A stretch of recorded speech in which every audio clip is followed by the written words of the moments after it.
And I sent a letter, I believe 2 letters, to his landlord, and he retaliated by evicting them. I mean, it got to the point where like if there was music on something, she was watching or whatever, just listening to music in general. Kid's gonna want to dance, flail around uncontrollably, jump around and whatnot. So she wouldn't be yelled at. She'd dance in place without moving barely. What the hell's wrong with that? That's not right. Thank you for sharing. All right, I just want to make a comment here. One thing. If you have a condition at your house that looks like it may end up in a fire, like your stove, it would be really nice to pick up the phone and call the fire department and come over there. And make sure this is nothing that later on in the evening or next week, we're going to have the whole building on fire. Well, we don't live there anymore. Huh? We don't live there anymore. Well, regardless of whether you live there anymore, if this condition goes again, if you find a condition in your house that it looks like you think it might start a fire, call the fire department. They'll come up there. They're not going to bill you for it. They're not going to yell and scream. They're not going to belittle you. They're going to come up. They're going to make sure, because they don't want to be out there in the middle of the night fighting fires. Okay? So please call the fire department if you think you have a fire hazard. Speaking of that, another thing about emergency stuff and whatnot. We've actually lost the power in the building a couple times, and there's supposed to be emergency lighting in all the hallways. There was none. And one of the fire escapes, the only fire escape was a stairwell. There was not a single light in that stairwell. How many units? How many units in the building? There's about, 2 floors have apartments. Can you write the address here, just so I have it? Don't give me the name, just write the address down. But there's no requirement for emergency lights or lit exit signs in small buildings? It's not actually a small building. Write the address, we'll be able to figure it out. But you're saying 4 units, 8 units? There's 2 floors with 4 units apiece, and then downstairs outside, there's 2 units there. That wouldn't require an alarm system or lit exit signs or emergency lights. The one on the 3rd floor is a guy in a wheelchair. It's not a requirement at the NFPA 101 life safety code. Just write the address down and we'll get it in.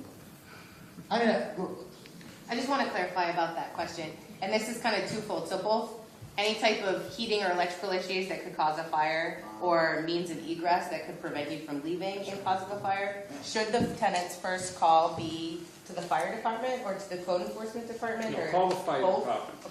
Okay. If you think it's going to be a fire-related thing, call the fire department, and they'll always pass it on. These people are out straight. Okay. They'll send us a copy of the call. They really do. Whenever there's a situation like that, they'll go check it out. Fire department's helping us do inspections too. And they send us copies of what they find. It just makes it a little more easier. So, but if there's something that might happen right away, don't be afraid to call. It's basically what it's saying. We don't want to discourage people. If this happens Friday night when the code enforcement is off, don't wait till Monday morning to burn you out that night. That's what we're doing now.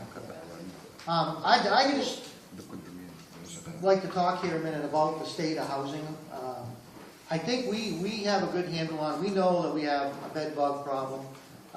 We know that we have housing that is in excess of 100 years old, that is in poor shape. I think that we have a real good understanding of that. And listening to some of the complaints, I think what happens a lot of times with some landlords is they lose what they call span of control. They have too many properties and they can't manage them effectively. And this is something that we've been working with a lot of landlords that I won't name, but we've gone to them and said, hey, listen, we don't think that you're a terrible person, but we think that you've lost your span of control. You have too many units to manage for the staff you have. So you've got options. You can reduce the number of properties you have or increase your staff. And we've had a little of both from some different landlords. So we've looked at this from a lot of different angles. And I think when I first started here in the code office, the first thing we had to deal with is we had abandoned buildings wide open all over the place. myself, Tom, and Sue went through in excess of 100 properties. And that's where this list came from, our condemnation list or a troubled property list. Hey, if you guys want to talk, go in the hall, because you're You distracted. see doing side-by-side interpretation, see, so 'cause it's actually, all right. it's unusual to get used to, but it's actually really key in making Okay, sure well, you it's have difficult open for me to. with Thank all you. of our Yeah. names. You can pause. So too, anyways, you yeah, can. now that I know, I didn't Do know it that, quicker. but I'm just saying, Yeah. I didn't know what was It's really going on, I'm important. like, it's very distracting. And But thank you. my point is that, I think when we first started to go through the properties, we've had this list, we've got probably, I'm just throwing this number out, probably 50 properties that gotta be demolished. Some have been rehabbed, some are in limbo. At the same time that this is all going on, it seemed like that we had a bed bug epidemic. And I think anybody that lives downtown knows that this has been a huge issue. Not a huge issue not only for tenants and code, but the landlords and treating. You know, you have the chemical treatments and you have the heat treatments. A reason why a lot of the landlords are going to the chemical treatments, it's all about money. We have some landlords, and I've seen the bills, that are spending $3,000 to $5,000 a month in pest control treatments. I mean, that's $3,000 to $5,000 a month. That's not going into maintenance. That's not paying bills. The heat side of things is a lot more expensive. You may be able to get a unit done for a couple $100 using chemicals. If you use heat, it's between $7,000 and $1,000. So that's a lot of times why the landlords are going to the chemical side. Yeah, but the chemicals he was using were only repellents, just to make him leave the building. It wasn't always Unit. I think what happens is They have to be licensed. yeah, they have to. That's a must. If there's someone that is treating their own property, and we've had some that we've gone out to check, we've yet to catch anybody doing it, but that is actually a crime.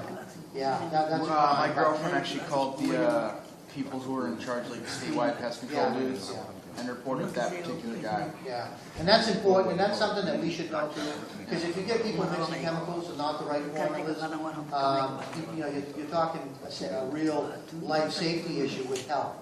So that's something that we would And definitely. open sources of ways of doing yourself.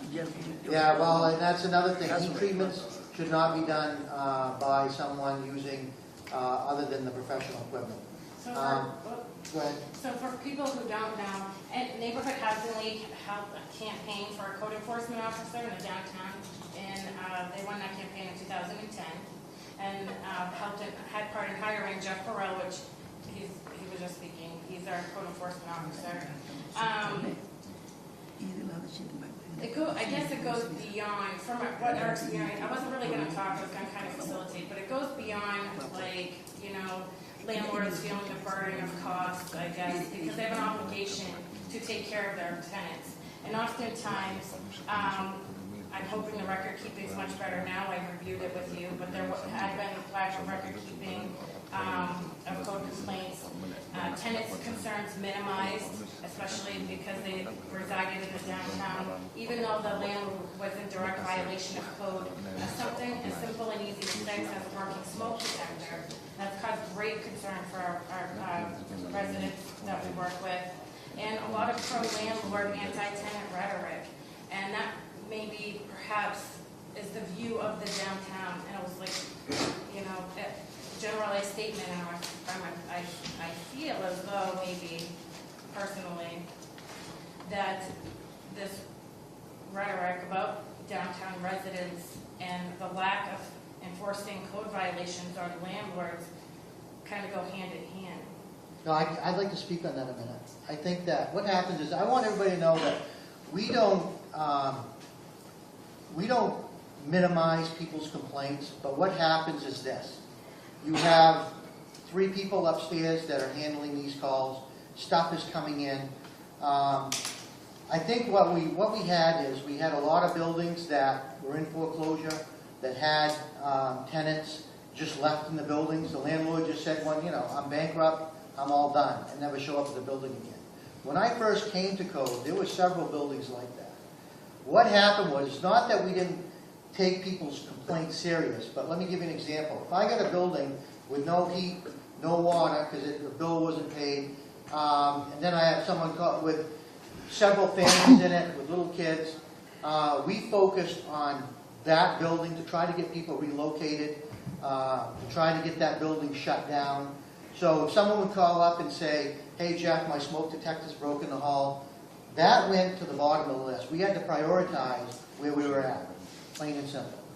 And where we're here now is, I think in the last year and a half, we've accomplished a lot. We've accomplished getting over 100 properties that were distressed on a list. Last year, we tore down 13, lost another, I think, to fire, another 5, 20 properties gone. This year, we're going to do another dozen buildings to demo that need to go. Our computer system. Yeah, let's talk about our record keeping. In the middle of this chaos that we got going on, the city transitions to a new computer system that's just, it was a basic program. Well, when you buy a basic program, you have to feed that machine all kinds of information. So not only are we trying to handle the calls and get the stuff documented, but we got to build the database and the process at the same time and figure out how to use the damn system. I think that there was frustration on all our parts, and I would say to the people, don't take that personal. We'll get it. It took us a while to get a handle on things, and I'll shorten up here a little bit. And I think I finally feel like we're in a much better place. Just one point on what Jeff said. I think Jeff misspoke, all due respect. Smoke detectors are a high priority, they're not a low priority. If we had a smoke detector problem, that's top on the list. Typically, that's a phone call to the landlord. And typically, everybody should have a smoke detector in their apartment when they rent it. Our experience is tenants are actually, in some cases, I'm not saying people in this room, are actually rendering them inoperable. Just like the mayor said, a smoke detector is life safety. You have to have an operable smoke detector. Somebody who renders a smoke detector inoperable in their own unit is not only risking their lives, they're risking everybody in that building. Because if there's a situation in your apartment and the smoke detector goes off, hopefully you'll get out and you'll also make sure that the balance of the people in the building will get out. Smoke detectors are high priority. We helped a tenant in the downtown, and I even called Fire Chief Paul Willett and spoke with Jeff. And maybe like a week or so later, the fire alarm was fixed in this residence, and all it was unwired. I don't know if maintenance unwired it. It was so simple. But we feel that the You need to be squeaky wheels when you don't have smokes. Call. Don't let those things slide. We feel It like costs nothing to take care of a smoke But in one detector. particular address that I know she's talking about, I went there and looked at the smoke detector one day, and then 3 days later, it was a roof problem. I went there was a smoke. I went back 3 days later, 2 smokes gone. the relationship with the landlord's questionable. That's why we feel that maybe it was prolonged until it was fixed. Until I actually walked into